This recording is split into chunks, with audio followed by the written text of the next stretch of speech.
यहाँ मैं सुबह सुबह चली गई थी छत पे सूर्य नमस्कार करने के लिए, और तो यहाँ मैं वही कर रही हूँ। और सूर्य नमस्कार करने के बाद यहाँ आप लोग भी सूर्य भगवान को नमस्कार कर लीजिए, प्रणाम कर लीजिए। और साथ में मैं लेके गई थी बेटी का कपड़ा, जो मैं कल ही धो के मशीन में रख दी थी, पर मैं ना इसे पसारना भूल गई थी, तो आज मैं गई थी उसे भी पसार ली।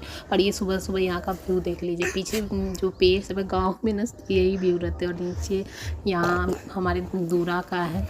और ये जो पंडाल दिख रहा है यहीं पे कल शादी था, तो वहीं। और यहाँ मेरी बेटी आज फिर सुबह उठी थी और तुरंत सो गए।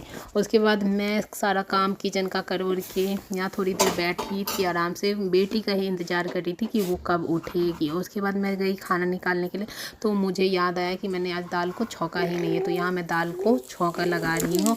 और मैं बहुत ही सिंपल तरीके से ही लगाती हूँ, क्योंकि बस तेल में, थोड़े से तेल में जीरा और तेज पत्ता डाल के बस मैं छौंका लगाती हूँ। वैसे इसमें आप मिर्ची वगैरह और मसूर की दाल में लोग लहसुन प्याज इन सब से भी छौंकते हैं, बट मैं सिंपल अभी तेज पत्ता और उससे छौंकती हूँ। उसके बाद मैं खाना निकाल के इनको दे दी थी, टेबल पे मैं वही रख रही थी। फिर मुझे ये बोले कि ना पार्सल आया है, तो मैं देखने गई कि कौन सा पार्सल है। तो देखिए कि बेटी का वाइप्स और उसके लिए ना कुछ क्लिप मैं ऑर्डर की थी, तो वही मैं खोल के देख रही हूँ, और अच्छी खासी क्वालिटी का है ये वाला क्लिप। वैसे हमें मार्केट में मेला वगैरह में मैं इससे पहले भी कई बार ली थी, और 10-10 का मिल जाता था, मतलब 10 का एक और 10 का एक, मतलब ये दोनों ना 20 का मार्केट में आराम से मिल जाता है। पर ये पूरा जो सेट है मुझे 100 कुछ रुपए का पड़ा है।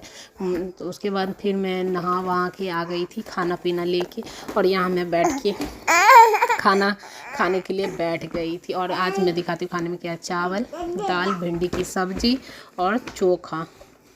उसके बाद मैं जल्दी से खाना वाना खाई, और खाना खाते खाते मुझे फिर याद आया कि छत पे कपड़े भी डालना है, तो फिर मैं वहाँ चली गई थी, जिसका मैं क्लिप नहीं ले पाई। उसके बाद मेरे ना थोड़ी आँख लग गई थी, तो उसके बाद मैं सो गई थी थोड़ी देर के लिए, और बहुत थकान, मन नहीं कर रहा था उठने का। फिर मुझे याद है कि बेटी को मतलब खाना भी खिलाना, बट ये तो खा ही नहीं रही, तो इसे मैं ना छत पे लेके गई थी, थोड़ा सा चिड़िया विड़ियाँ दिखा के कुछ बोल के इसके खिलाओ, लेकिन ये मुँह में रख के और रखी रहती थी, और बाद में इसको सारा थूक दे रही थी। फिर ये जब खड़े खड़े नहीं खा रही थी ना, मैं सोची कि इसे चलो चटाई पे बिठा के उसके बाद ट्राई करते कि कहीं यहाँ खाएगी, मोबाइल वगैरह दिखा के जैसे खिलाती, बट ये फिर भी नहीं, सारा खाना वेस्ट हुआ, साथ में मेरा चटाई भी गंदा हो गया था। और उसके बाद ये रात में भी मैं इसे सुला दी, और फिर मैं सोची कि अब इसके मुंह में ना थोड़ा दूध रोटी एकदम